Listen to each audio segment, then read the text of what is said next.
Ladies and gentlemen, please welcome the 45th President of the United States, President Donald J. Trump.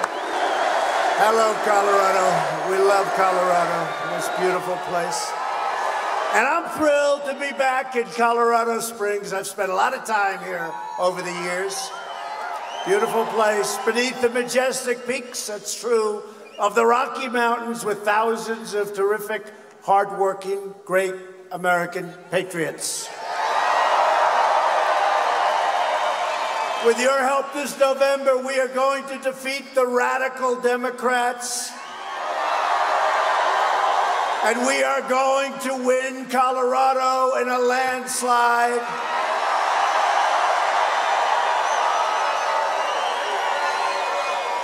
And you're going to help us get Cory Gardner across that line because he's been with us 100%. There was no waiver. He's been with us. There was no waiver with Cory. We appreciate it. Thank you, Cory. Thank you. This month, we mark a very special anniversary. 75 years ago this week, our brave United States Marines landed on the shores of Iwo Jima and began one of the bloodiest battles of the Second World War. It was a rough one. Tonight, it's our great privilege to be joined by three of the heroes of the Battle of Iwo Jima: James Blaine, Donald Whipple, and John Thurman.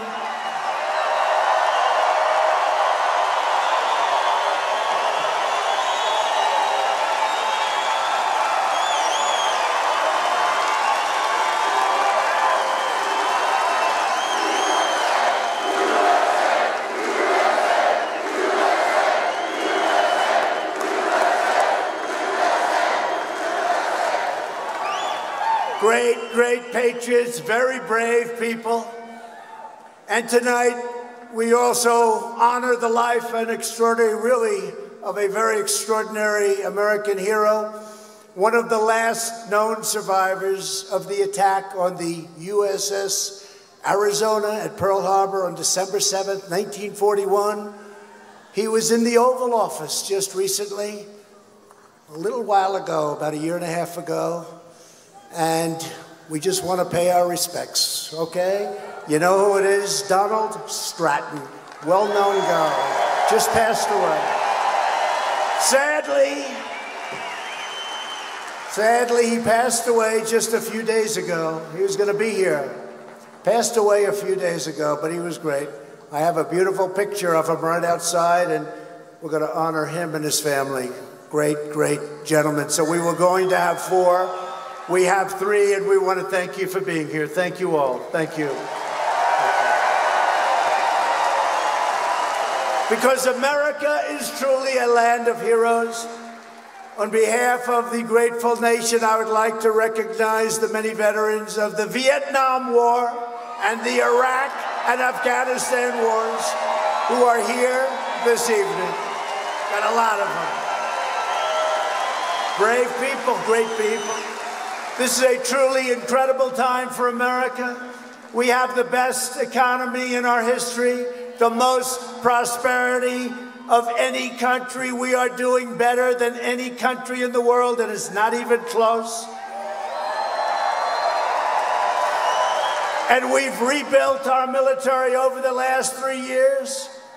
Don't tell anybody, but we spent $2.5 trillion, but when it comes to our military and our safety and our security, we don't worry about budgets, right? We don't worry about budgets. We had to rebuild it. It was depleted. It was in bad shape. It was old. It was tired. We have the best people in the world, but that old equipment, now we have brand new jets. We have brand new missiles and rockets. We have everything. All made in the USA.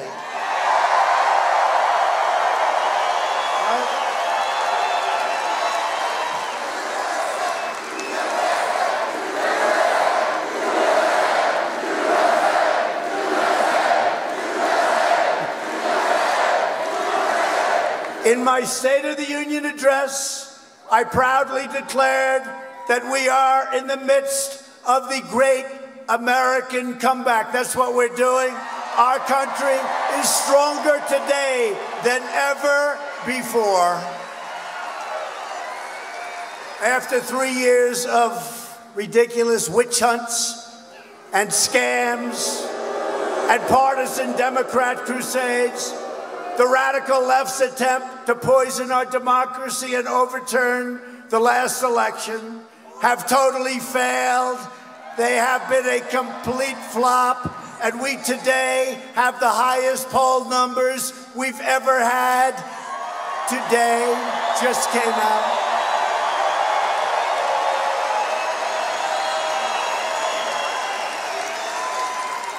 And I don't know if anybody watched last night's debate. It got very big ratings. And you know what? Mini Mike didn't do well last night. I was going to send him a note saying, it's not easy doing what I do, is it? Not easy. It's not easy, Mike. Not easy for any of them. No, Mike didn't do too well. He went way down. It's all right. Mini Mike. How about Klobuchar? Did you see her? She choked. She choked.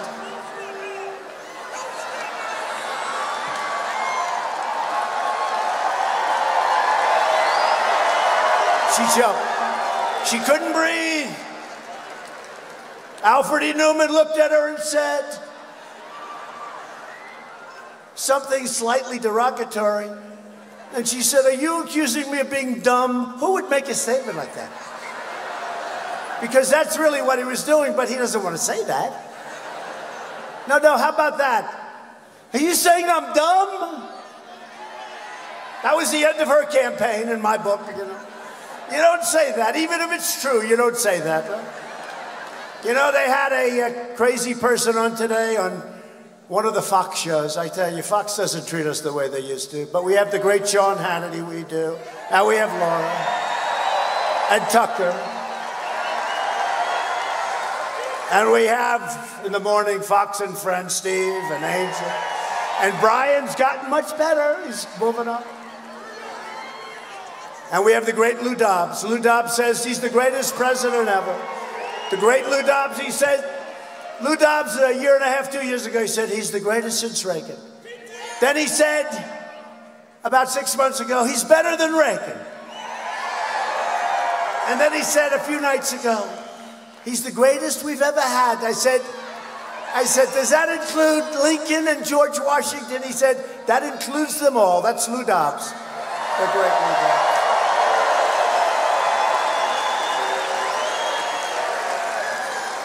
And you've got Hegseth, and you've got Jesse Waters. How about Jesse? And Judge Jeanine.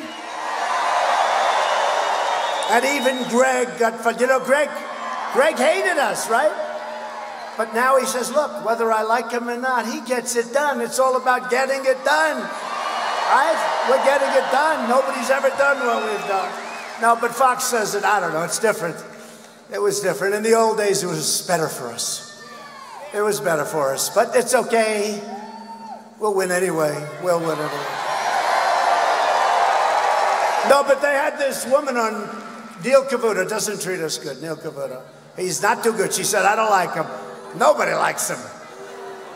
He's right now, so you had, you know, remember last in the ratings, you remember who was last in the ratings? He got fired, right? You remember? Right? Remember? He's gone. And now Neil's taking his place. Neil's actually a nice guy, but you know, he doesn't like Trump too much. And he put this woman on today, and she said, Donald Trump didn't do well in the debates, and he won because she was referring to Mike Bloomberg, sometimes referred to as Mini Mike. Mini Mike. And I said, wait a minute, I won every debate, it's true. And we sent them polls, poll after poll after poll. Not only won them, but won them by a lot. I won every debate. I'm just saying every poll, you know, they do those polls right after 300,000, 400,000, 500,000 people, Time magazine. I said, nobody's allowed to do that. You can't do that. we're at enough of a disadvantage with the fake news. You know, they make up 90% of the story.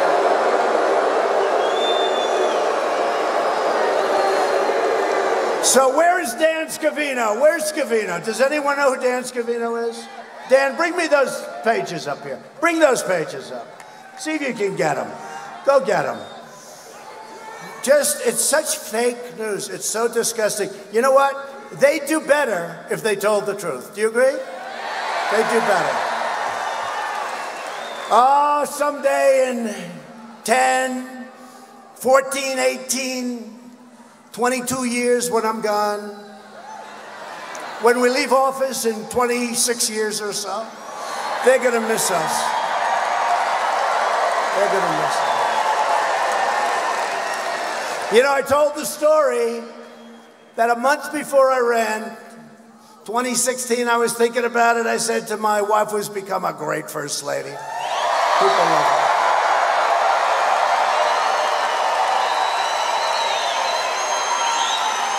You know, they said it's one of the greatest fields ever assembled. And I said, what the hell should I run for if they're so great? But I remember holding up the New York Times, and it was like a leaflet that you give at a supermarket, right? It's like, you know, the thing was blowing in, it was dead. And now it's successful again. But when we leave, it's all of us. We leave together. We're unified. This is the most unified the Republican Party has ever been. And when we leave, the New York Times, thank you, the great Dan Scavino, most powerful man in politics. Hey, Dan, so Zuckerberg left. Who is #1 in the world on Facebook? And I'm saying this in front of the fake news because if I'm wrong, they're going to report me, right? Who is #1 in the world on Facebook?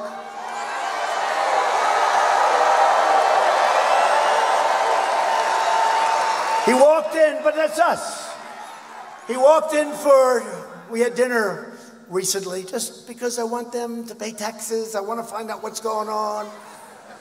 But he walked in, he's smart, and he said, I just want to congratulate you. Small dinner, a few people. He said, you're #1 in the world in Facebook. I said, that's nice. I said, who's #2? He said, Prime Minister Modi of India. I said, wait a minute. He's got 1.5 billion people, and we have 350.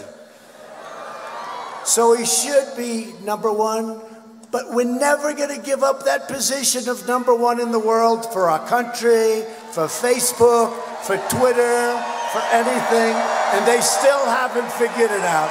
They have not figured it out. But look at all that press. Look at all that press. By the way, how bad were the Academy Awards this year? Did you see it? And the winner is a movie from South Korea. What the hell was that all about? We got enough problems with South Korea with trade. On top of it, they give him the best movie of the year. Was it good? I don't know. You know, I'm looking for like, let's get Gone with the Wind. Can we get like Gone with the Wind back, please? Sunset Boulevard. So many great movies. The winner is from South Korea. I thought it was best foreign film, right?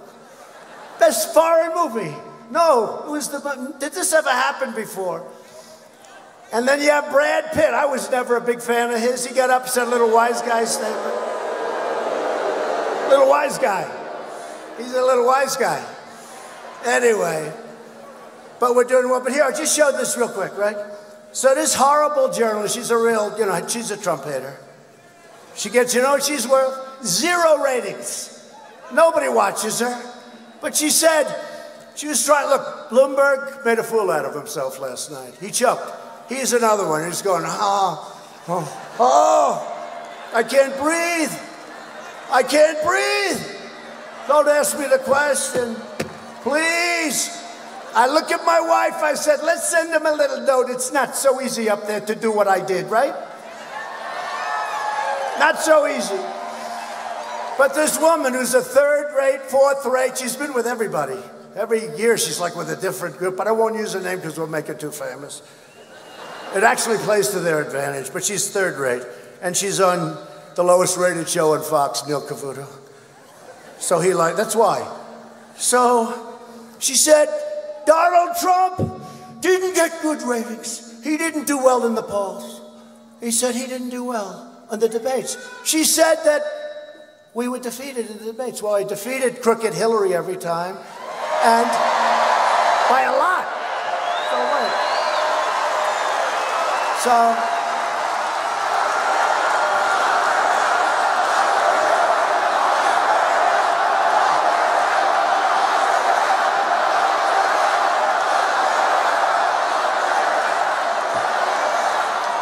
yeah, she's crooked as a $3 bill. You know, I was going, whatever happened to the 33,000 emails? Whatever happened?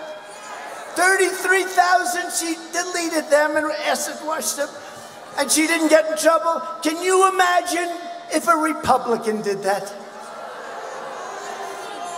They would want to bring back the death penalty, right? Two standards, but I think things are happening. I think, you know, I said drain the swamp. I just never knew how deep it was. We have more garbage in the swamp than you would ever believe. And this is part of the swamp. So what happens? She said Donald Trump didn't do well in the debates. Now, you know, remember my answer? Rosie O'Donnell, right? First question I've ever, and we took down the House.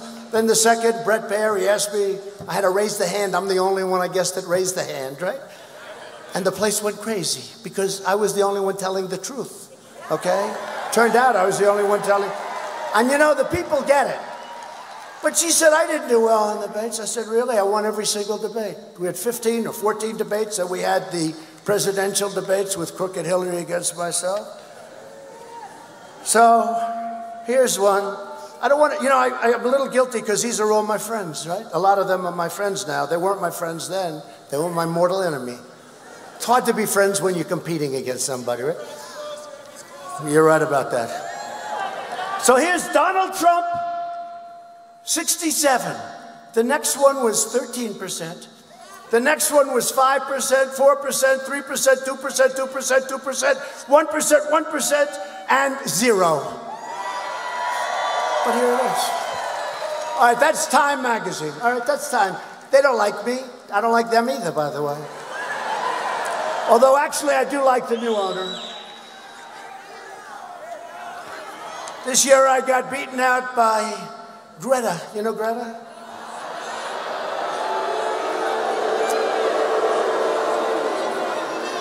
The last year, I got beaten out. I've won it, but when the world evolves around all of us, we should be chosen. There's nothing wrong with it, right? I mean, we've won it. But we should win it every single year, let's face it. And now they call it Person of the Year. They don't call it Man of the Year. And I know the women out there are saying, isn't that nice? But a lot of the women out there don't like it. They don't like it. We could have a Woman of the Year and a Man of the Year. I like that. Okay, here's Drudge's report. Drudge, he's starting to treat me good again. He's starting to like me again. I like him. Look, Trump. And Ted Cruz, I can say he came in second. You know, he was a great debater. And Marco came in third. And a guy who I don't like much, and they don't like him much in Ohio either, Kasich. He was way down, way down. Okay, look, who won? Trump? Okay. Here's another one. Look, again, a different one, Time magazine. Trump, 33%. Ben Carson, good man, he was down. Marco, Jeb, Ted. Carly Fiorina, a name I haven't heard in a long time. What happened to Carly?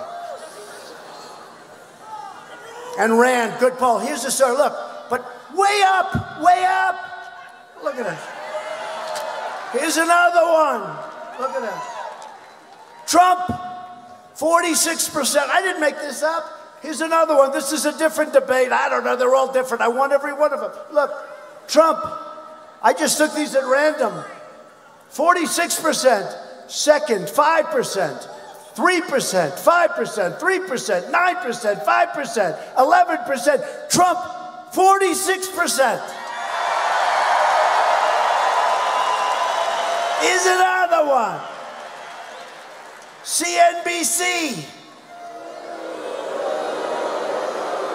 Well, you know, the market's been up. They've actually been not so bad. And Joe Kiernan is a good guy. He is a good guy. Some of the rest I don't care for too much. Becky's like, she plays it a little bit down the middle, right? Which is okay. Trump, almost 50%. Then they have all the rest of them. 14, 4, 3, 2, 2.8, 2.54, 1.9. I'm not going to give you the names. I won't tell you that. I got 48.8. And Jeb Bush got 1.1. The rest I'm not going to talk about. But he hasn't been exactly a great supporter. You know? Sort of a never-Trumper, I guess. So Jeb, 1.9, 1.1. And Trump, 48. That's another one. Oh, here's a nice one. Here's a nice one. Look at this. Look at this. Trump, 70%. Next one is 18%. Next one is 7, 4, 3, 3, 3, 2, 1, 1, 1.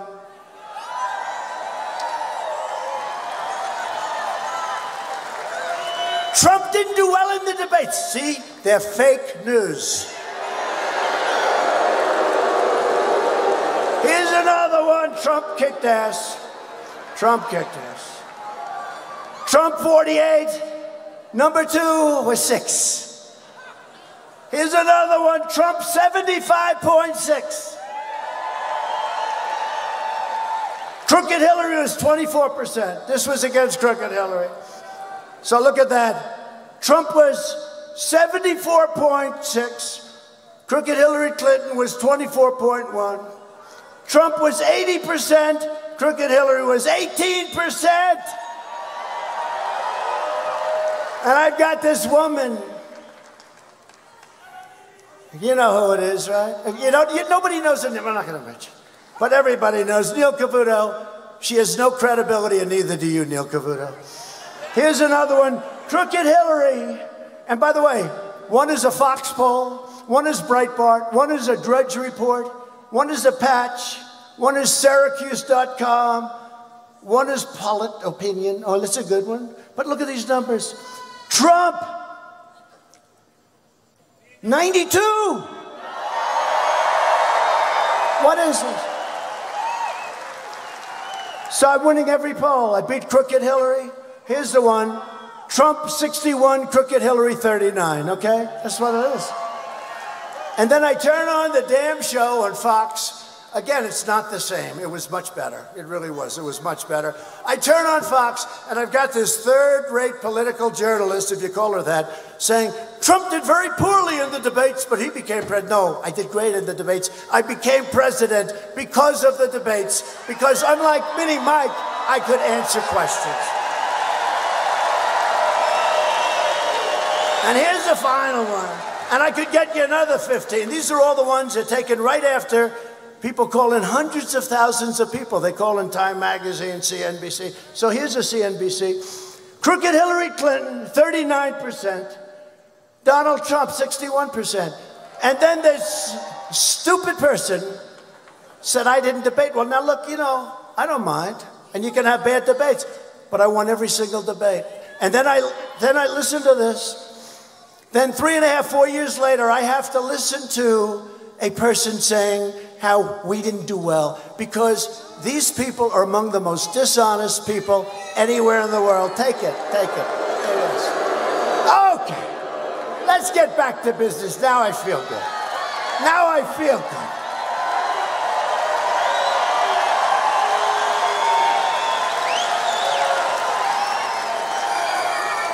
She's a third-rate journalist. Let's go. We're standing up in defense of our Constitution, our freedom, and democracy itself, right? While the extreme left has been wasting America's time and doing all sorts of vile hoaxes, we went through hoaxes, we went through the impeachment scam. And by the way, Corey was with us all the way. He didn't move, he didn't budge. He said it's a lot of bull. He said it's a lot of bull.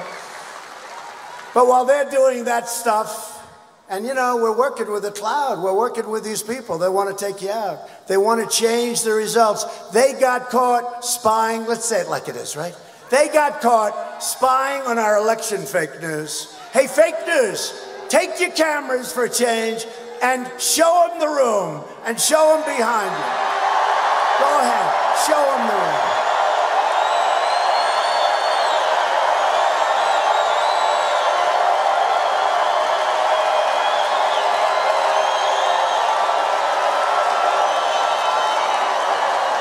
Show them the room.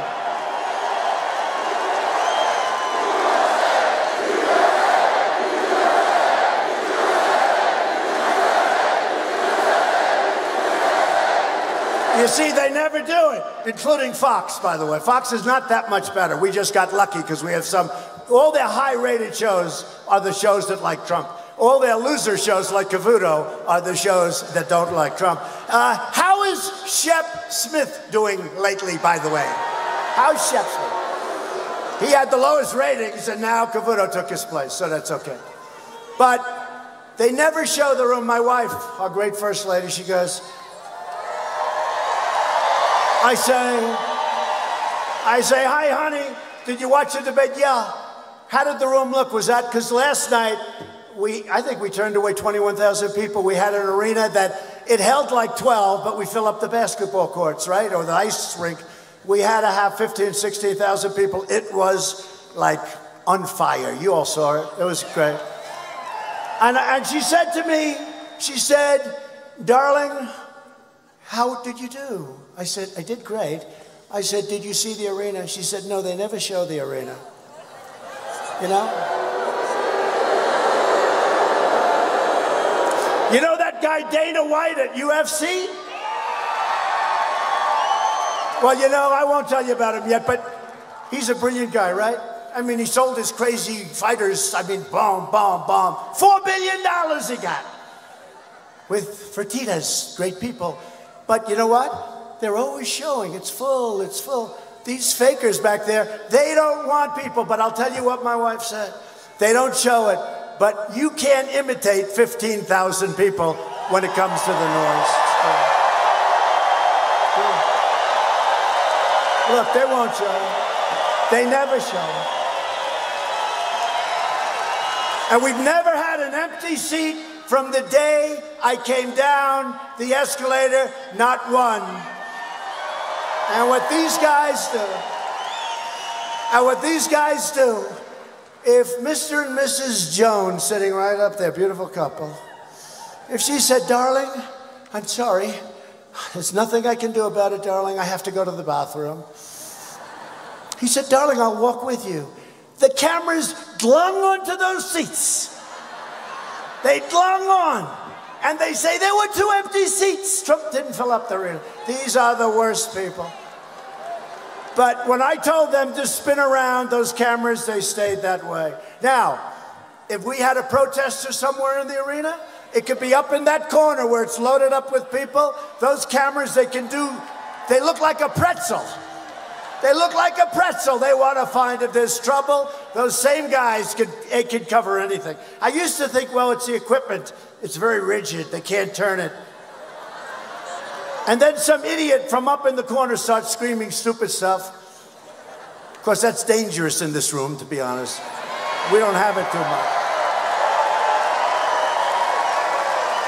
They only pick on the guys that are all by themselves and aren't fighters. But if somebody up there does something, those cameras turn around, spin around like a pretzel. They bend, boom, they get... So that was the end of my theory that we have rigid equipment. No, and by the way, I told them, turn around. Not one of those cameras turned around to show the room. Because it's fake news.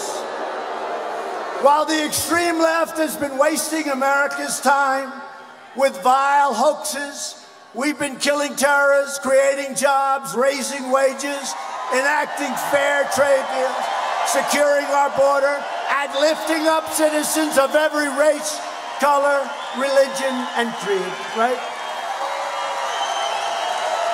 We added another 225,000 brand new beautiful jobs last month. Way, way, way above what our great geniuses back there thought it would be. 225,000. Think of it. We right now have more people working in our country than at any time in the history of our country. Almost 160 million people.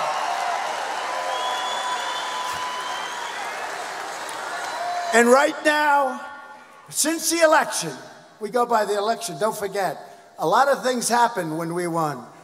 From the day we won that beautiful November day, the most exciting night in the history of television, including UFC fights, The most exciting night, the biggest ratings in the history of television worldwide. They were watching, I have friends in Paris and London. What are you doing? I'm watching, 3 in the morning, 2 in the morning, 5 in the morning. They're watching, the whole world was watching. That was the most exciting television that anybody's ever seen. Even ESPN, some guy on ESPN said, this is the most exciting event I've ever seen. And all he does is watch sporting events and big ones. But since the election, 7 million brand new, beautiful jobs have been added. And we've invested more than $2 trillion into that military that we talked about. And we created something that's very exciting. And we have our great new general. I'll tell you, he was on a list of the most incredible men you've ever seen. The 6th branch of the United States Armed Forces, the Space Force.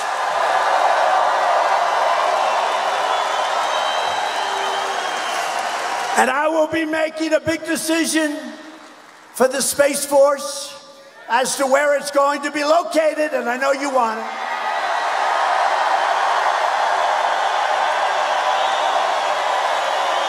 We'll be making that decision toward the end of the year. I was here, I was up at the Air Force Academy, and I greeted those kids, they were so great. I did the commencement address. Was anybody there? I did the commencement address. And the general said, sir, would you like to shake hands with the cadets? I said, does everyone else do it, President? Oh, yes, sir. What he didn't say is they'll shake 10 hands. I said, so they do. How many do you have? Sir, we have 1,156 cadets. I said, you mean other people do it? Yes, sir. But they don't do 1156. They'll do 30, 40. They'll take the top 10 out of the class. I said, I'll do it. I stood there for 2.5 hours and the sun was blazing.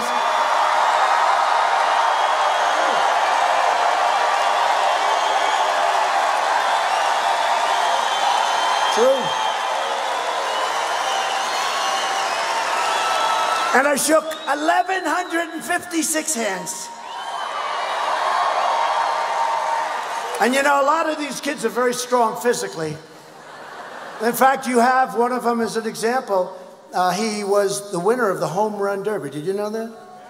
College, think of that. The college home run derby. I said, let me see you. I want to see what you look like. He stands up, uniform, everything else. And by the way, I did something for Air Force, but I did something for all of the academies. If you were a great athlete, and they had a hard time recruiting, although they've done well, if you're a great athlete, you can't, we wanted to sort of get them to go, but they didn't because they didn't want to serve 5 years in the military and then they'd go into the NFL or baseball. So I had one of the teams in, they said, sir, give us the waiver, sir. They've been after the waiver. You know what the waiver is? That means that if you're a great athlete, you can go to the Air Force Academy or Army, Navy, the Coast Guard. You could go to one of our service academies. I did the rule and we got it through Congress. And you don't have to serve. You go directly into the major leagues, into the NFL, and you serve your time after when you get out. Isn't that great? And the Army coach, who's a great guy, all great guys, Navy coach, the Army coach, said, sir, if you do that, we can compete with anybody, because we lost a lot of great athletes who said, we just can't do that. Now they serve their time afterwards. Isn't that great? And we did it. They've been trying to get that for so many years. But I love that group of people. I saw this guy from the home run derby. And I shook hands. Oh, I shook hands. And they come up, and they're strong people. And they're shaking, and they're a little excited. You know, they're a little nervous, maybe. They're meeting the president. They're a little nervous, and they're strong. They got big, strong hands, and they're saying, and I'm saying, you know, hello. Sir, thank you. Man. I say, shit. What are you doing? I'm captain of my wrestling team, sir. I admire you greatly, sir. Thank you, sir. It's like, and I'm trying to act like it doesn't hurt. By the end of the day, I'm going like, but we did it. And then I said, wait a minute. I said, General, no other president could do that. The presidents don't do that. He said, no, they do, sir, but they stop usually at around 50. Oh, that's great. But I love the Air Force Academy, and you have all of the infrastructure. So you're being very strongly considered for the Space Command Center. Very strong.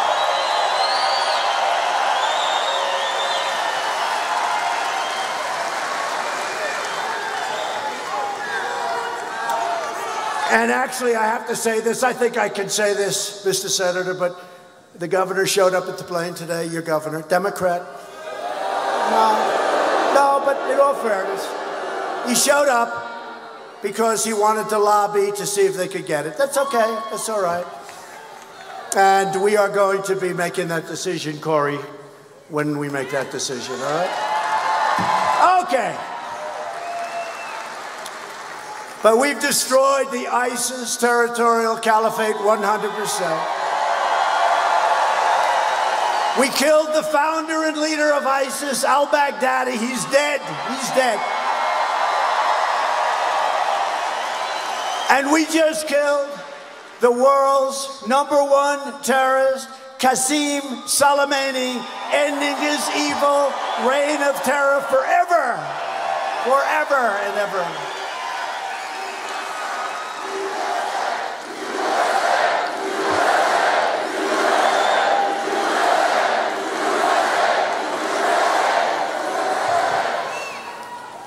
He was the king of the roadside bomb, right? You know, when you see these young men and in some cases women, no legs, no arms, they get it, and 92% of them were from Soleimani. And then they started making them. They had great detection. We had these guys, great detection. Then all of a sudden, the detection wasn't working because they started making them out of plastic instead of metal. So they're blowing the guys up with the scopes. So they had the scopes on, and that happened recently because they started making it out of plastic. Real scum. But he's gone, he's evil, he's dead, and America is respected again like never before.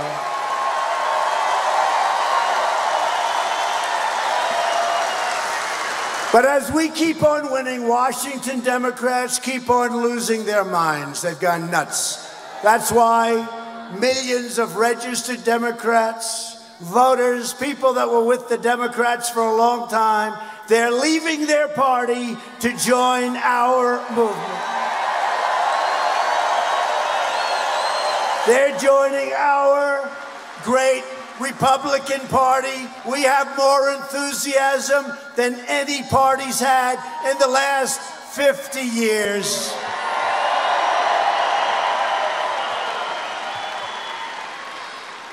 And don't believe stories and don't believe polls, because the polls are worse than the stories. They give phony polls. I got a call 2 weeks ago. The great state of Texas, they love me and I love them. Remember Beto? Remember? I was born for this. I was born. I said, any guy that says that, they got problems. Well, he had problems. So he's from Texas. He had a little problem. He came out against oil and gas, the Bible, and guns. Abraham Lincoln couldn't win Texas if you're against. Think of it. So he's against religion, he's against guns, and he's against oil. Somehow, that doesn't play. But they had, listen to this one, because this happened 4 years ago, you remember? Donald Trump is in trouble in Texas. I don't think so. I don't think so. And then they announce the night, right? 8 o'clock. The polls have closed. And you know, they only announce if you're really going to win by a lot. Otherwise, it takes all night. The polls have closed in the great state of Texas. Donald Trump has won the great state of Texas. But they had Alfred E. Newman, Buttigieg, little Buttigieg. I said, I've had you up to here.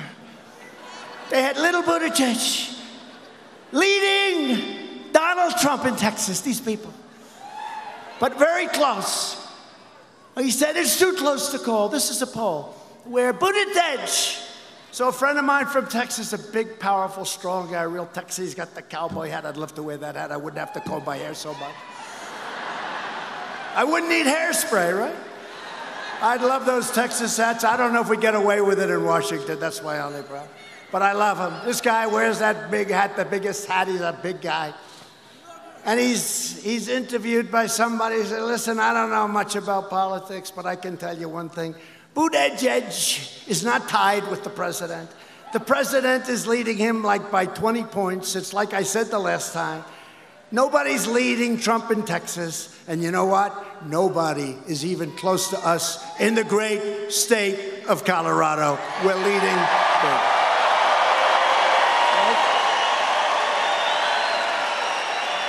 Nobody. With your energy, enthusiasm, this November, and specifically it's November 3rd is the big day. And this is going to be as big, and I can't say bigger because what was bigger than that? They came from the hills, they came from the mountains, they came out of the rivers. They came all over the place. Great people. They just never saw anybody they wanted to vote for. Women would come in. They hadn't voted in 20 years. Great women, beautiful women, strong women, smart women, wives. No, incredible. And they love our country, and they work hard, and they pay their taxes, and they work, and we're the elite, just so you know. They're not the elite, we're the elite. And you know what? They'd show up. They got Trump bandanas along with our great Vice President, Mike Pence, Trump Pence. And they got the hats now, and they walk it. These are people that were never political people. They never wore a pin. Now they got 30 pins all over their chest. They've got the hats with the things and the Trump. And nobody's ever seen anything like it. It's a great revolution.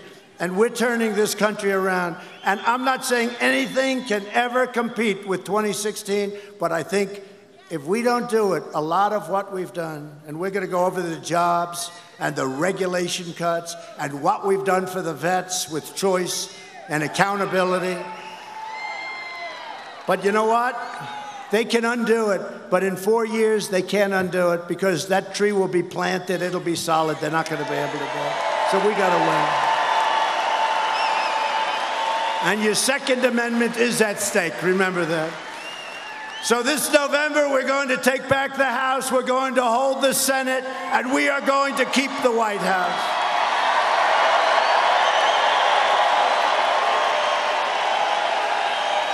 So we're thrilled tonight to be joined by many great leaders from across this incredible state and from all over the country.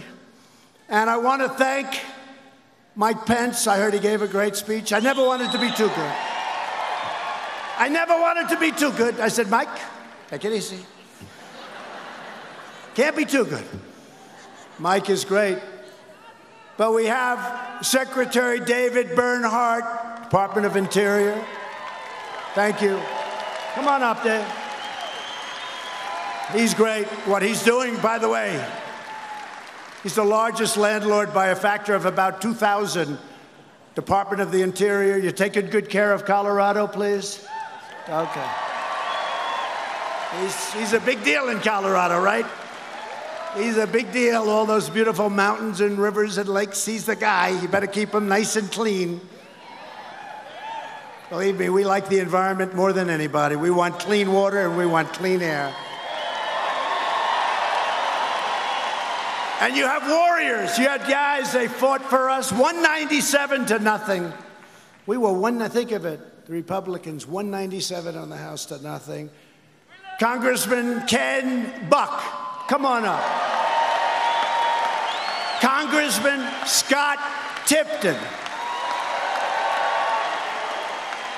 and Congressman Doug Lamborn. Thank you, Doug. Thank you.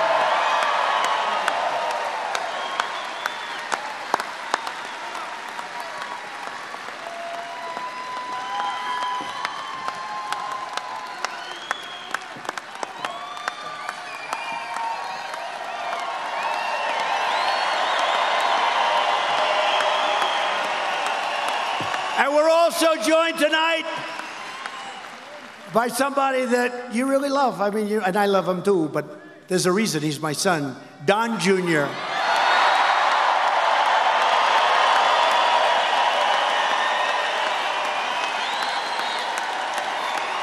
And Kimberly Guilfoyle. Kimberly, thank you, Kimberly.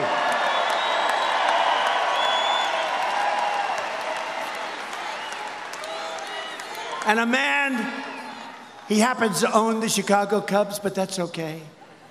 He's done an incredible job, actually. He had a 5-year plan. On the 5th year, the stadium was fully rebuilt, and they won the World Series. That's not bad, right? He had a 5-year plan. RNC Finance Chairman Todd Ricketts. Come on up, Todd. Come on up. Come on up, Todd. And I mentioned him a little earlier, but you didn't know he was here. I just said, you know, he's a champion. He's a winner. He's been a friend of mine for a long time. He's a tough cookie. He's the kind of people that made our country great. Truly, they made our country great. He started off with 2 people fighting each other. Then he got 4 people fighting each other. Then he got them fighting each other. Then he got 6 and 8 and 12. All of a sudden, people started watching and looking. And I was proud to hold his first event. That's why he loves me. They didn't want, they said it's too dangerous. Nobody would take it. I'm the only one that said, take it. We'll take it. And it was unbelievable. I went and I said, this is great. Let's do it again.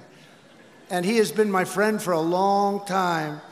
And they put together a phenomenal deal. It's called UFC. He's the UFC president.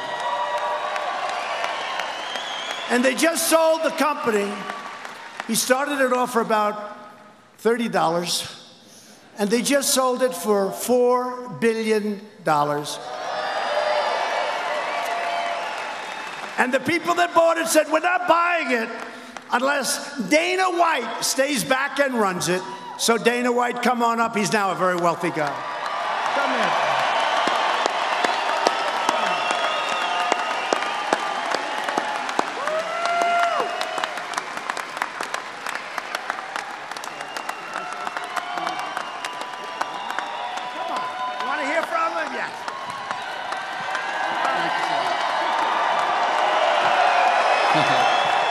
What's up, Colorado? How are you today?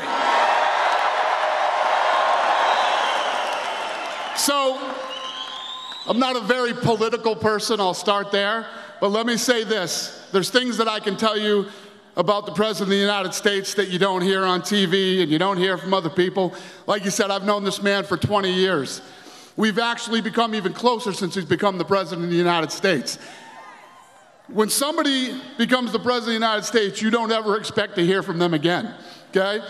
And I understand it. It absolutely makes sense. This guy is so loyal and such a good friend. Every time I see him, I saw him today. When I met him on Air Force One, the first thing he said to me is, how is your family? How is your family? Good man, very loyal, and a very good friend. I see a lot of things from Mr. Trump that the public doesn't see. And the people who surround me every day see how this man treats me as a friend and other people he's friends with. He's a fighter. He loves this country. He's doing great things for this country. And we got to win this election again, ladies and gentlemen. Thank you.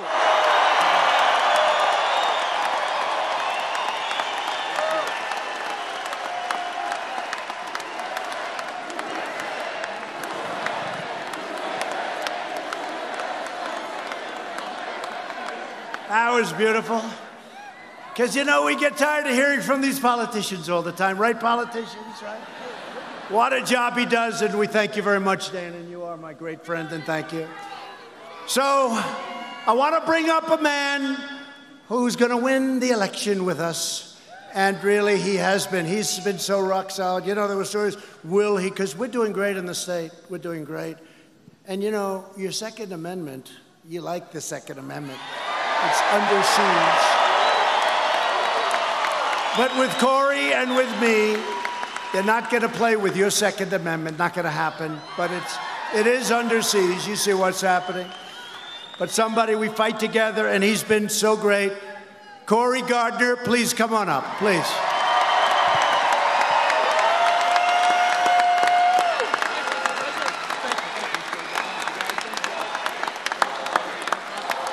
Thank you.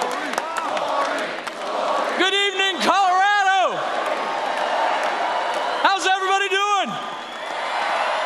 Now I want you to give a great big Pikes Peak welcome to the President of the United States.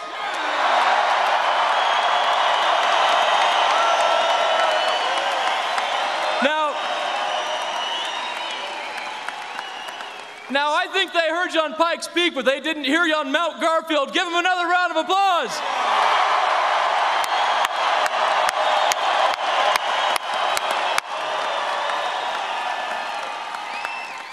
Colorado, we are going to win. We are going to win because we believe in Colorado. We are going to win because we believe in America. We are going to win because we will fight against the socialist tides across this country. The Democrats are trying, but they're not going to win. Look, there was a dangerous thing that happened in 2016.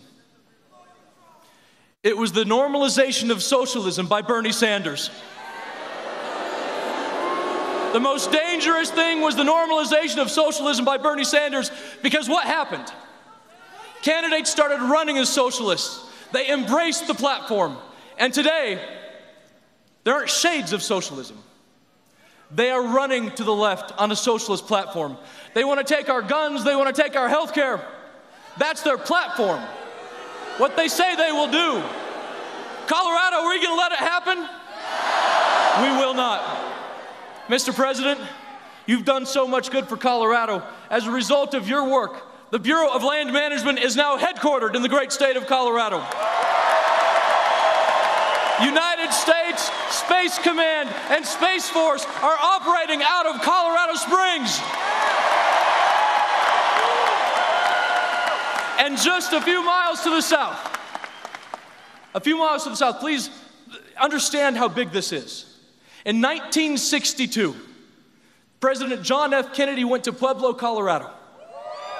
And he talked about building a pipeline in Pueblo, Colorado. Was it built? We got the money 2 weeks ago to begin construction, thanks to President Donald Trump. Thank you. Colorado, Dana White is here. What does it take to win a cage fight? We need a fighter. And in Colorado, we are going to fight for this country. We're going to fight for the White House.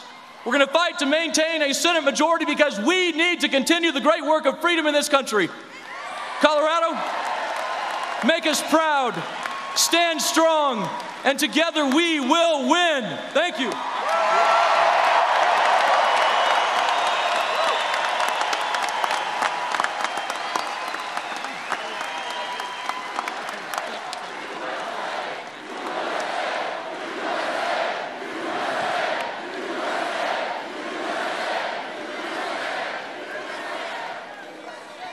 Thank you. That's beautiful. That's true, the pipeline. A long time they've been trying. We got it right away, and we'll be announcing something very big toward the end of the year. Corey is a champion for the people of Colorado. He loves your state.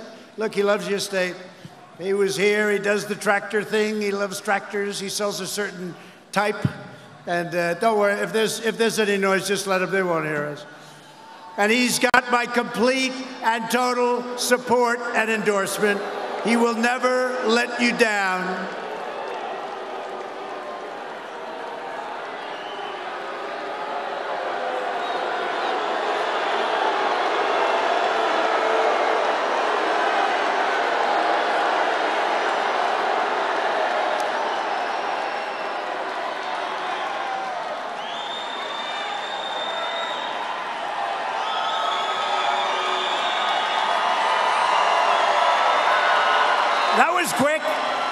always quick. She goes home to Mom, and Mom loves us. You know, her mother's a big supporter. She said, was that you in that big stadium? I'm not liking it. She's going to have a lot of trouble at home with Mom and Dad. Together, we're building the world's most prosperous economy. And what we've done in the last 3 years, they said, was absolutely impossible to do. We've created nearly 180,000 new jobs right here in Colorado. Nobody would have thought that. Including 25,000 new manufacturing and construction jobs. Remember they said, you can't do manufacturing jobs anymore, really? Tell me about it. Unemployment has reached the lowest rate in over 1/2 century. The average unemployment rate, this is a beauty, for my administration is the lowest for any United States president in the history of our country. That's not a bad one. The unemployment rate among African Americans, Hispanic Americans, and Asian Americans has reached the lowest levels ever recorded.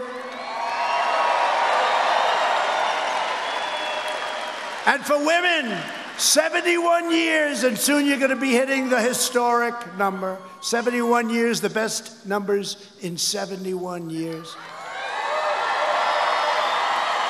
African American and Hispanic American poverty has plummeted to the lowest rates ever recorded. The unemployment rate for women is going, and I'm telling you, within a very short period of time, you're going to see some statistics coming out on when statistics. I got to do it right. Otherwise, they'll say, what's wrong?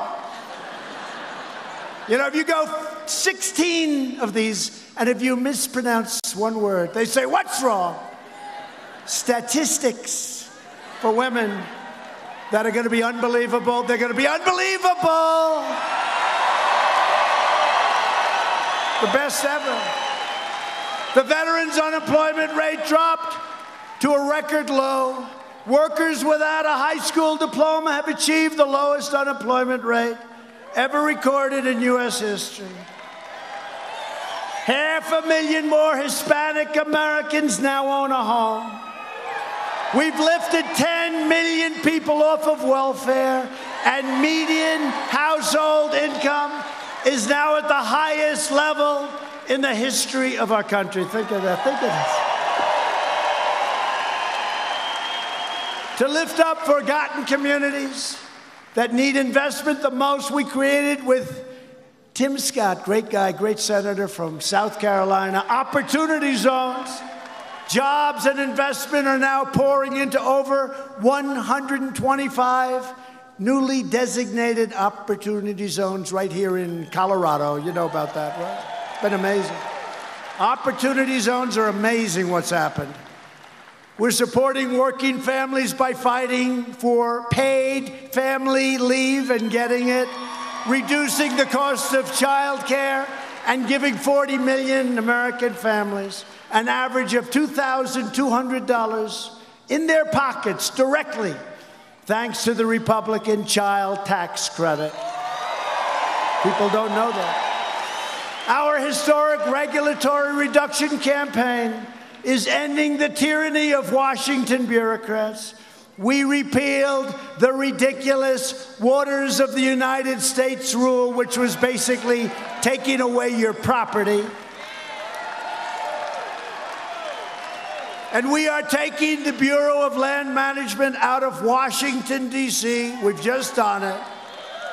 And thank you very much, Secretary Bernhardt, just up here. Nice, slim, beautiful-looking man. He looks beautiful. When you work with him, he's beautiful because he gets it done. And you're moving it, and its headquarters to Grand Junction, Colorado, because we believe that the people who manage the lands of the great American West should live right here in the great American West, right?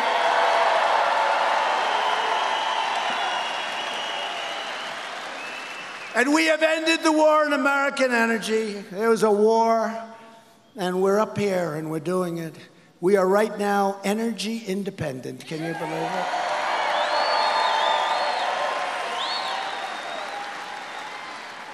They want to use wind, blow, wind, please, please blow. Please keep the birds away from those windmills, please. Tell those beautiful bald eagles, don't know a bald eagle. You know, if you shoot a bald eagle, they put you in jail for a long time. But the windmills knock them out like crazy. It's true.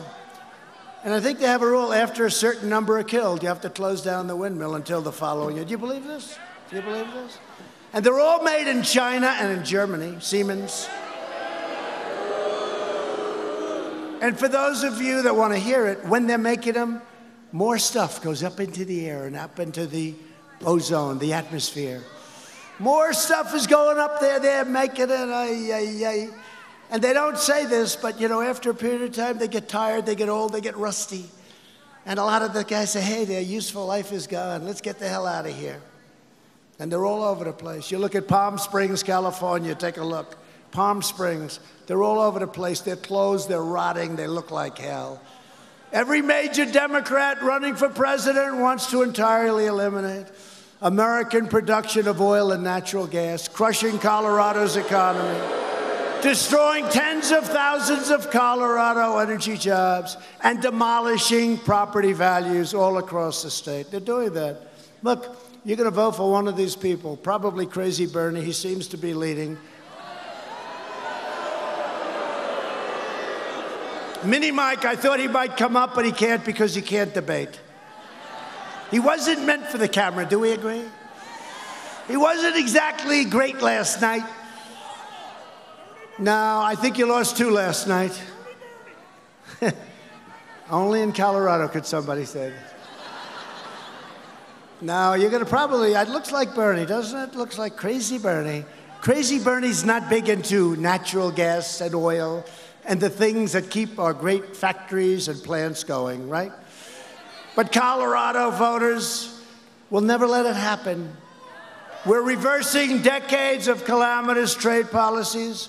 America lost 1 in 4 manufacturing jobs following the twin disasters of NAFTA and China's entrance into the WTO. But under this administration, all of that is changing. The era of economic surrender is over, thank you. It's over. Last month, we ended the NAFTA catastrophe, and I signed the brand new U.S.-Mexico-Canada agreement into law. Incredible deal. The USMCA is a gigantic victory for farmers, ranchers, and manufacturers all across the great state of Colorado and every other state. Also, you know, something we got that people don't talk about. If you love your children, you don't have to pay estate taxes on your beautiful small farms and businesses. If you love your children, it's great. And if you don't love your children, don't worry about it. It doesn't matter. Who the hell knows? If you don't love them, don't leave that beautiful farm to your children. Give it to somebody else, okay? If they don't treat you well, don't leave them a damn thing.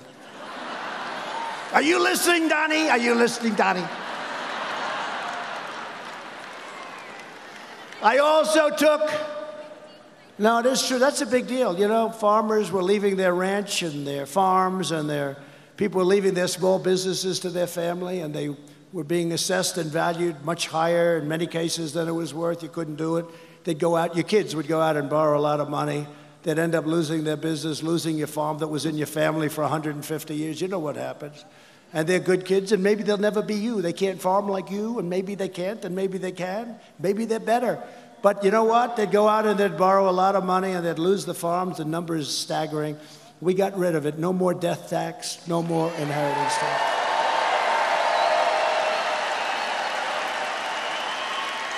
And I also took the strongest ever action to confront China's massive theft of American jobs. What they've done to us over the years, we were losing 200 billion, 300, 400, 500, not million, billion, not million. You know, 500 million would be a lot, right? We're talking about $500 billion. They were taking it. Our strategy worked. We put tariffs up 25% on the first $250 billion. Billions of dollars poured into the United States. They devalued their currency and they pumped money in. We didn't pay for it, despite the fact that these guys, they like to say they did. We didn't pay for it. And I'll tell you what, China came to the table and we made a deal that's great for us, and hopefully it's great for them. And last month, as you know, we signed a groundbreaking trade agreement with China that will defend our workers, protect our intellectual property, and boost American exports. $250 billion worth of purchases, $50 billion worth of farm agricultural purchases, $50 billion. You know, the most they ever purchased was $16 billion, right? You know that story. I've told it a couple of times. $16 billion was the most ever. You know, Secretary Sonny Perdue, Agriculture, has done a great job. I said, who's the most? What's the biggest year? $16 billion, sir. And I said, all right, make it 20. So they agreed on 20, so now we're getting ready to close the deal. Biggest trade deal ever made. There's never been biggest deal ever made. We're getting ready to close the deal between that and USMCA, right? We're getting ready to close it. I go over, I say, what do you have down for the farmers? They've been great. Although I have been helping you, I gave you a lot of money. I gave you a lot of money. $16 billion one year, $12 billion from the year before. I took it out of the tariff, so we had a lot left over. But think of it. But I said, so tell me, fellas, let me ask you, what do we have? What's the number? 20 billion, sir. They're going to purchase 20 billion worth of farm products. I said, make it 50. Tell them to make it 50. So we went to China, and they were great. You know, they got 1.5 billion people, right? Got a lot of feeding to do. And I said, do me a favor. Instead of 20 billion purchased from our farmers, would you make it 50? No, no, no, no, no. And they agreed to do it. They agreed to do it. I don't think you're going to be able to make it. You better be able to make it. I don't want the farmers coming to me, sir. Sir, I'm sorry. We can't produce that much, sir. I said, our farmers will find a way. They'll go out and buy larger tractors and they'll buy some extra land, right? Go out and buy a bigger tractor or something. No, but it is true. I've had people say, sir, they can't produce that much. I said, forget it. They will. Look at them. You're a farmer. They'll figure that one out. Although Mike Bloomberg said you'll never figure it out, right? They'll figure it out. Long before him. You'll figure that one out long before him. No, I know the farmers. I'm not worried about it. $50 billion on no issue have Washington Democrats more thoroughly sold out the American people than on immigration, right? Everyday Democrats' open border policies are harming and killing innocent lives. In this region alone last year, ICE officers arrested over 2,000. And by the way, our ICE officers, these guys are tough and they're brave.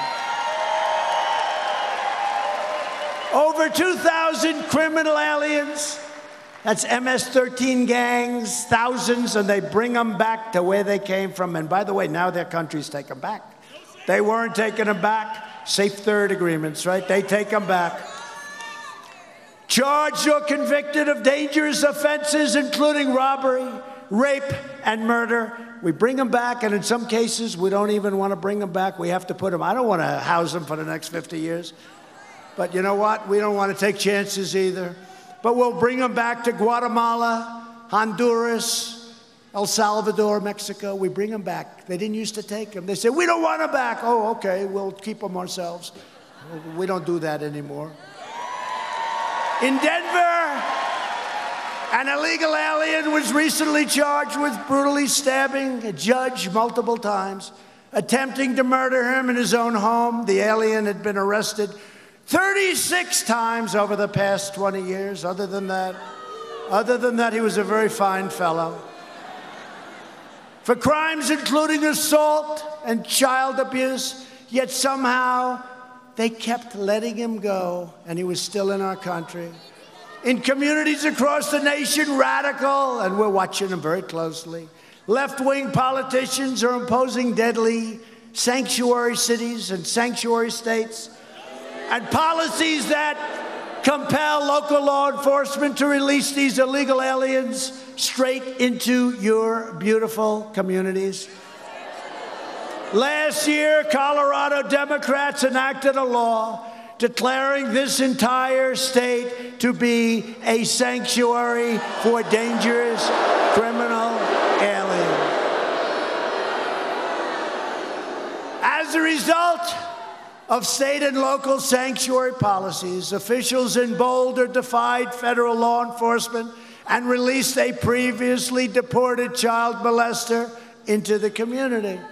In Denver, officials released a criminal alien arrested on felony drug charges, and now he is a very dangerous man. We just caught him for attempted murder.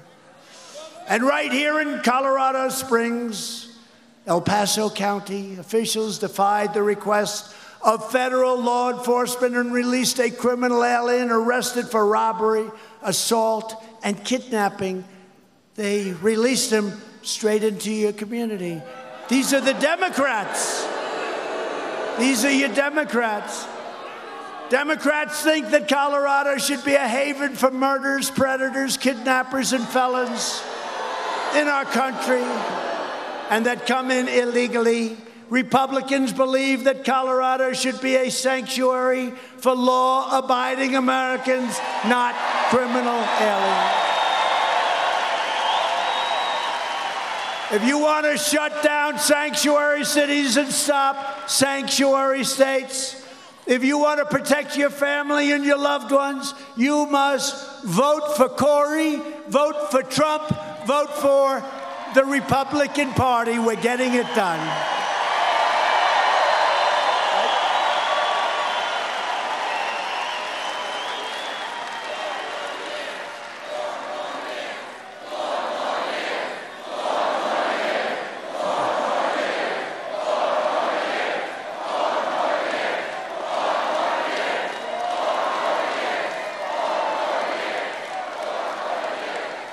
Thank you very much. And thanks to our tireless efforts to secure the border, we've reduced illegal border crossings for 8 straight months in a row. Illegal crossings are down 75% since last spring, and we have ended the horrible practice of catch and release. You know what you do? You catch them. You say, where do you live? They don't live, you don't have an address.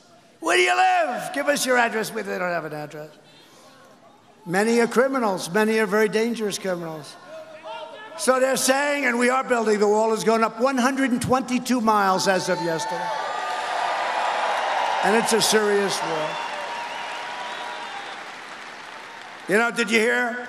2 weeks ago, a small section, like twice the size of this stage, we were putting it up, and they're pouring the concrete, and, you know, it's like a lot of it's Mexico. It's very rough territory, some of it. It's partially desert. We were in a rough area, very windy, and we had a tremendous sand and windstorm. So we hadn't put it in. We put it in, and it was just getting set, and we got hit with like a tornado of wind, and it blew it down. And the fake news said, Trump's wall fell down. It was blown down.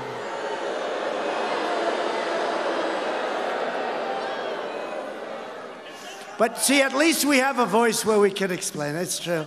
And we lifted it up, and we held it up, and when the storm went by, we had it set, and it set beautifully, and the following day, that sucker is going to be up for many, many years. Can you imagine? I said, what happened in a certain area? And we're doing a great job, by the way, in New Mexico. New Mexico is going to be a great, great state for the Republican Party. And Arizona, what we're doing on the border in Arizona, they want us to do it badly. But can you imagine that? A thing falls over because the concrete was just poured, it's soaking wet, and it falls over, and they make it sound like the wall fell down. These are very, very dishonest people, but you know that. Border Patrol has seized the largest amount of deadly narcotics over the last year ever recorded. It's horrible what's happening. the largest amount ever recorded. We've deported record numbers of gang members, especially the MS-13 gang members, but there are others that are just as bad. And we've done more to secure the border than any administration in the history of our country. The border is going to be very soon secured. We'll have sometime next year over 500 miles of beautiful, powerful wall built. Washington Democrats have never been more extreme, taking cues from crazy Bernie Sanders. 132 congressional Democrats have signed up for Bernie's health care takeover that would strip 180 million Americans of their great private coverage that you want. While the socialist Democrats are trying to destroy American health care and trying to destroy your Social Security, that won't happen with me. My administration is protecting your Social Security, your Medicare, and is fighting to give you great, great health care. Already done a good job. We're defending your right to keep the doctor and to keep the plan of your choice. Remember President Obama 28 times, he said, keep your doctor, keep your plan. Keep your doctor, keep your plan. Keep your doctor, keep your plan, right? It was a lie. We should impeach him. We should impeach him. Impeach Obama. Get him out of office. No, nobody thought of that. We caught him in a lie. 28 times at least he's on record. We caught him in a lie, but nobody said let's impeach him. Only these maniacs, crazy Nancy Pelosi. Crying Chuck Schumer. And what about little pencil neck, right? Pencil neck. He's got the world's smallest neck. Here's a guy that lied about my statement. He made up a statement, and he delivered it before Congress. He made up a statement. It was totally fiction. He made it up. And then they tell me, you know, you're getting ready to sue him, and they say, oh, no, he's protected because he made the statement in the halls of Congress. That should be worse, you know? That should be worse. Little wise guy. We're making health care better and much cheaper while premiums more than doubled in the 5 years before I took office. We're now offering plans that are up to 60% less expensive, and they're better. They're better.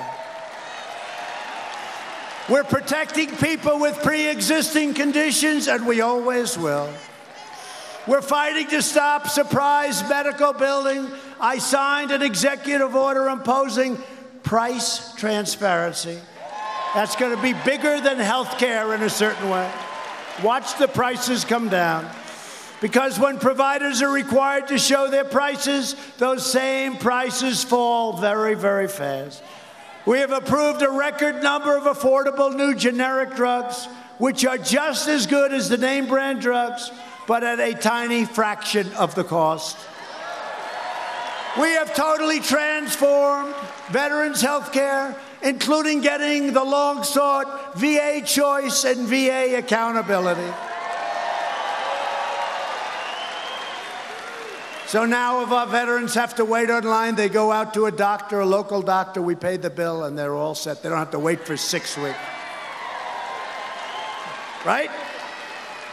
He's agreeing, right? Good, right? You don't see those stories. You know, you used to see all these horrible vet stories, right? Veterans, the veterans on television.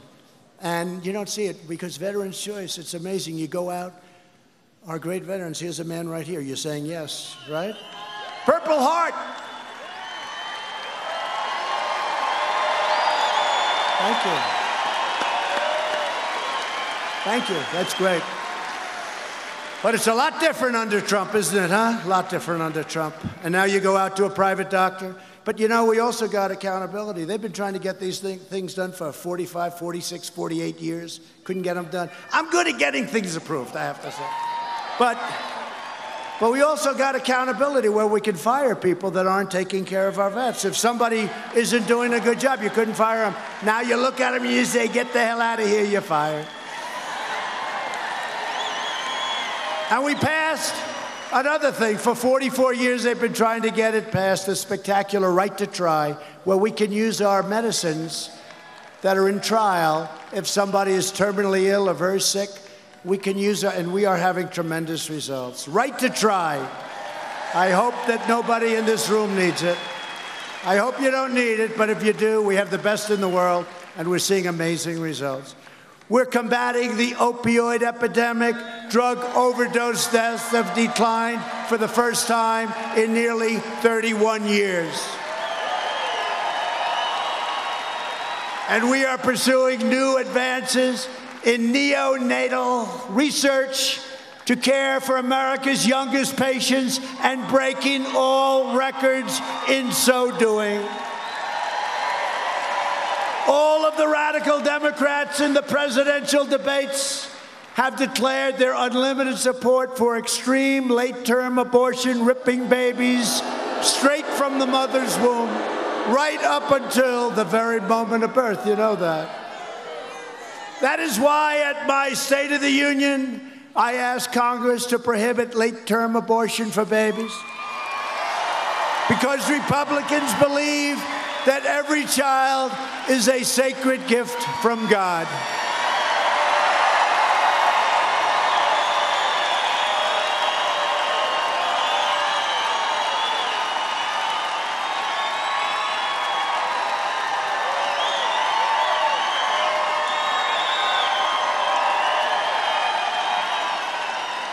The Democrat Party is the party of high taxes, high crime, open borders, late-term abortion, socialism, blatant corruption, and the total obliteration of your Second Amendment. That's what it is. The Republican Party is the party of the American worker, the American family, the American dream, and the late, great Abraham Lincoln. People forget that. People forget Honest Abe. He's the most presidential guy, right? I've always said I can be more presidential than anybody, but I'm not sure I can beat Honest Abe when he wears the hat. That hat is too much. It's so easy to be presidential, so easy. It's so much easier than doing what I have to do. But you know what I'd have? I'd have about 3 people in the front row. How about Sleepy Joe? How about his performance? What? It's great to be. It's great to be with the great people of Ohio. Joe, you're in Iowa. You're in Iowa. Oh, he did it 5 times. So far, I've never done it, thank you. I've never done it. If I do it, that's a bad sign. No, he does it all the time, right? He was in New Hampshire, and he said he was in Vermont. It's great to be in Vermont. Joe, you're in New Hampshire, damn it. He'd go up and tell him again. Joe, what the hell is wrong with you, Joe? Sleepy Joe. He's Sleepy Joe. He was sleepy a long time ago, but now he's really sleepy. But it's easy to be presidential, right? You know that. The easiest thing you can do is presidential. Never open your jacket, never. It's got to be buttoned up. All right? All right? Ladies and gentlemen.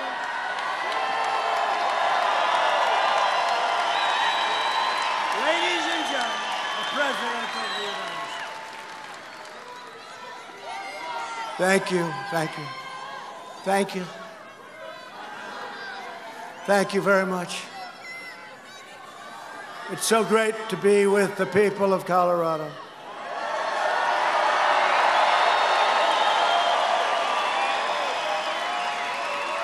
So good. Thank you, everybody. Good night. Good night. No, it's so easy. You know, it's like so easy. Honestly, look, I did very well with the State of the Union, right? They said it was one of the best. Smart. Smart. Smart, you know, smart guy. We do good. We're representing you. I better do good. If I didn't do good, you'd dump me so fast. Actually, I don't think you would dump me so fast. Actually, you want to know the truth? I don't think she said, we're never dumping you. Fake news CNN went up to a woman. What does it take for you to leave the president? I'm not leaving him. There were 10 women. The one woman, beautiful, like incredible women. And they had their bandanas, they had hats. And stupid CNN, they go up, what does it take for you? And then he goes, look, he said one time that his people are so good, they'd stay with him if he shot somebody in the middle of Fifth Avenue. Do you remember? Right? Would you stay if he shot somebody? This is actually an answer, something to the effect. Would you stay if he shot somebody in the middle of Fifth Avenue? And the woman looks, well, it depends why he shot him. I thought that was, makes sense, right? Depends why he shot him. But then they said, we're not leaving him, we're never leaving him. We're in this thing together, folks. We got the swamp. We got that dirty, rotten swamp. We got crooked politicians. We got a lot of bad people, but we're getting them out one by one. We better be. Like little Adam Schiff, that little Adam Schiff. What a crooked politician. He's a corrupt politician. Talking about guys, he'll lie and then the next day get caught. He'll be sorry that he got caught. The next day, he'll walk up to the mic and say exactly the same thing. He's got no shame. He's got no shame. Yeah, he's a liar. He's actually, I think he's a sick person. Republicans are fighting for the citizens from every background, every community, and every walk of life. You know that. We're the party of boundless optimism, excitement, energy, and enthusiasm. We are asking all Americans to join our incredible movement. We are the big tent. We are the big party. We have the big ideas for the future. Republicans are fighting for school choice. Big deal. It's a big deal. Because no parent should ever be forced to send their child to a failing government school. To uphold the new rule of law, we have confirmed 217 brand new, beautiful federal judges who will interpret the Constitution as written. That's a record. That is a record, and it includes 192 judges who are appointed for a lifetime. So think of it. If they're 40 years old, if they're 45 years old, they could be there for 40, 50 years. As you know, and by the way, that's a record by a lot. I have the record, but there's one record that probably nobody will get, the percentage record. Who has the percentage, do you know? George Washington, 100%. But it was only 16 people. So we're 217, can you imagine that? It's a record, and we're going up. We're going up. The Democrats are thrilled about that one. And as you know, I have nominated and we have confirmed 2 great new Supreme Court justices. Colorado's own new, right? Colorado. That's right, Colorado's own Neil Gorsuch and Brett Kavanaugh. Neil Gorsuch, that's right, Colorado. He's a great guy, too. Great guy. Colorado, that's a big thing. That's another great check you have down for Colorado. Neil Gorsuch. I recognized Israel's true capital and opened the American embassy in Jerusalem. They said they were going to do it for years. We recognized Israeli sovereignty over the Golan Heights. Our investments in the United States military include more than $300 million this year. Has anyone ever heard of a place called Fort Carson? Fort Carson. Another place, Peterson Air Force Base, you know that. Another place, the Air Force Academy, you know that. And Schriever, right? Air Force Base, Schriever. Schriever! Was that right? Schriever, right? Schriever, that's a little tricky one. That's why it took me a little while. I'm looking at that sucker, I'm saying Schriever, right? Thank you, that's very nice. He saw he was having a little trouble with that one. That's tricky. You don't like to mispronounce a word like you come to a great place like this, and instead of calling it Fort Carson, you call it Fort Crasson. And they say, oh, this guy doesn't know anything about us. Now, a lot of money going into Fort Carson's great. For years, you watched as your politicians apologize for America. You saw that? Oh, it's like to apologize. We don't apologize. Now you have a president who is standing up for America. And we are standing up for the great people of Colorado. At stake in our present battle is the survival of our nation. If you want your children to inherit the blessings that generations of Americans have fought and died for, they wanted to secure these great rights that we all have, then we must devote everything we have toward victory in November of 2020, November 3rd. Only this way can we save the America we love and drain the Washington swamp once and for all. We'll get it finished. We'll get it finished. They're bad people. They're all over the place. They're bad people. With your help, we will lift millions more of our citizens from welfare to work, dependence to independence, and poverty to prosperity. You know that, right? Together, we will elect a Republican Congress to create a fair, safe, sane, and lawful system of immigration. We will continue to enact great new trade deals like we've been doing. I'm going to India next week, and we're talking trade. They've been hitting us very hard for many, many years, but I really like Prime Minister Modi. We got to talk a little business. They've been hitting us hard. They give us tariffs. One of the highest in the world is India. But I hear they're going to have 10 million people. They say anywhere from 6 to 10 million people are going to be showing up along the route to one of the largest stadiums in the world, the largest cricket stadium in the world, which is brand new and beautiful. But you know what? And the only problem with doing that, Prime Minister Modi said, we will have 10 million people greet you. Here's my problem. We have a packed house. We have a lot of people, thousands of people that couldn't get in. It's going to look like peanuts from now on. I'll never be satisfied with the crowd if we have 10 million people in India. How can I be satisfied if we fill up like a 60,000 seat stadium? Big deal. I'm getting spoiled. Well, he said, build a bigger stadium. That's a good one. Colorado, very good.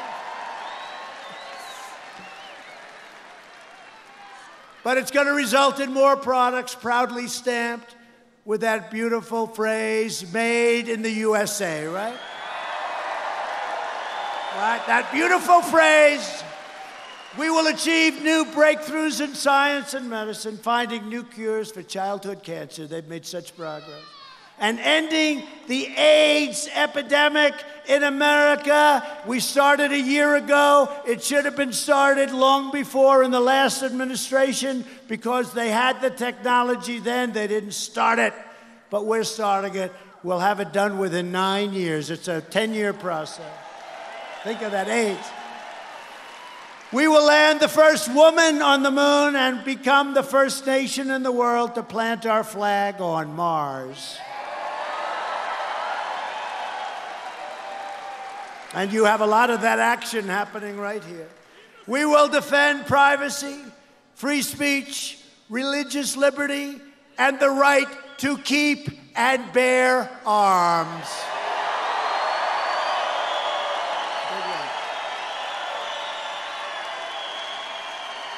That's a big one. Above all, we will never stop fighting for the sacred values that bind us together as one beautiful America.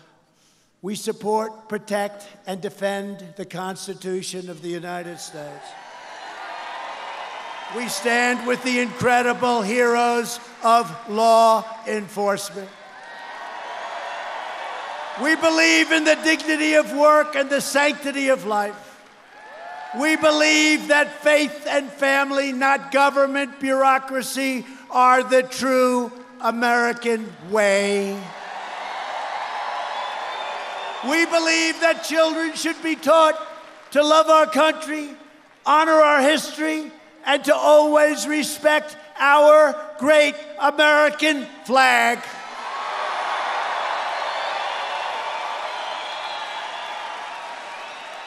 And we live by the words of our national motto, "In God we trust."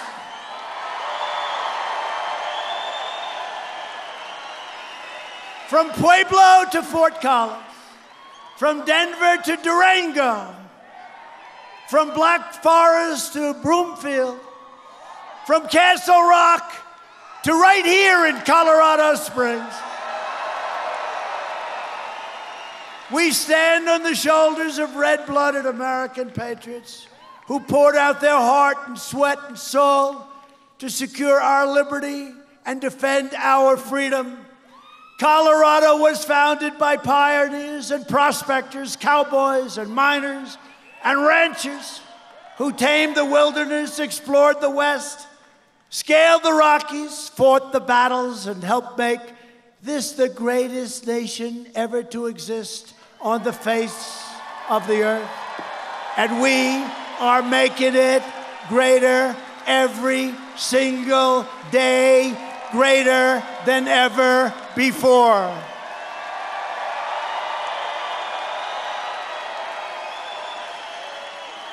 Proud citizens like you help build this country, and together we are taking back our country. We are returning power to you, the American people. With your help, your devotion, and your drive, we are going to keep on working. We are going to keep on fighting.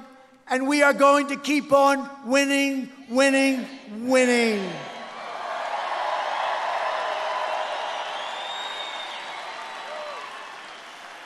We are one movement, one people, one family, and one glorious nation under God. America is thriving like never before. And ladies and gentlemen of Colorado, the best is yet to come.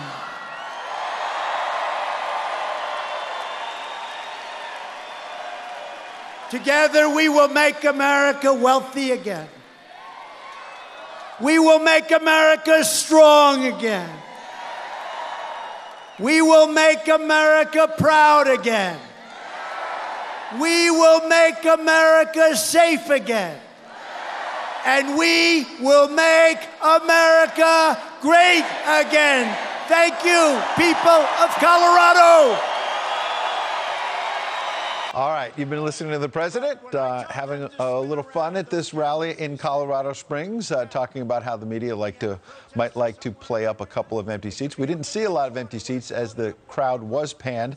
8,000 capacity there. People, as we noted at the top of the show, waiting for many hours in the cold Colorado weather to see him. And let's bring back our panel as we end the program. Charlie Kirk and Richard Fowler. Charlie, he went off on a lot of tangents, what he likes on Fox, what he doesn't like on Fox, what he thought about the Democratic debates. A lot of tangents there, but he's firing up a crowd that seems to be eating it up. Yeah, no doubt. He seems to be in great spirits, and not to mention the thousands of people outside of the arena. That it's one of the largest overflows, I've been told, by the campaign that they've ever had, that they weren't even able to. It's almost twice as many people outside than inside. But I think his commentary on the debate, is in good spirits, but he was truly the winner of the debate last night. I'll tell you, the Democrats got very, very nasty. They're more divided than ever. It seems the entrance of Bloomberg has really taken the gloves off in this fight. And the winner is President Donald Trump. You saw a new Quinnipiac poll today that shows him up big time in Wisconsin. And if he's doing that well against the Democrats in Wisconsin, it's a very good sign heading into November. Richard, you heard the case at the top of the show from Mercedes Schlapp. You're hearing it now from Charlie Kirk as well, that last night in Las Vegas was very good for the president. Your reaction? Listen, I think Charlie Kirk and Mercedes Schlapp made the case better than the president did. If the president wants to run the economy, that's one thing. But I think the American people, he needs to win independents. He needs to win folks who sat at home for him to win this election again. And that requires moral leadership. He spent the past 30 or so minutes trashing one of our colleagues, Neil Cavuto, for no reason in particular. And I think this speaks to the problem with this presidency. He can run on the good economy, and I'll give him points for that. But to sit on this air and to trash a good journalist, it speaks to the problem that we have. We can't tell our kids not to bully.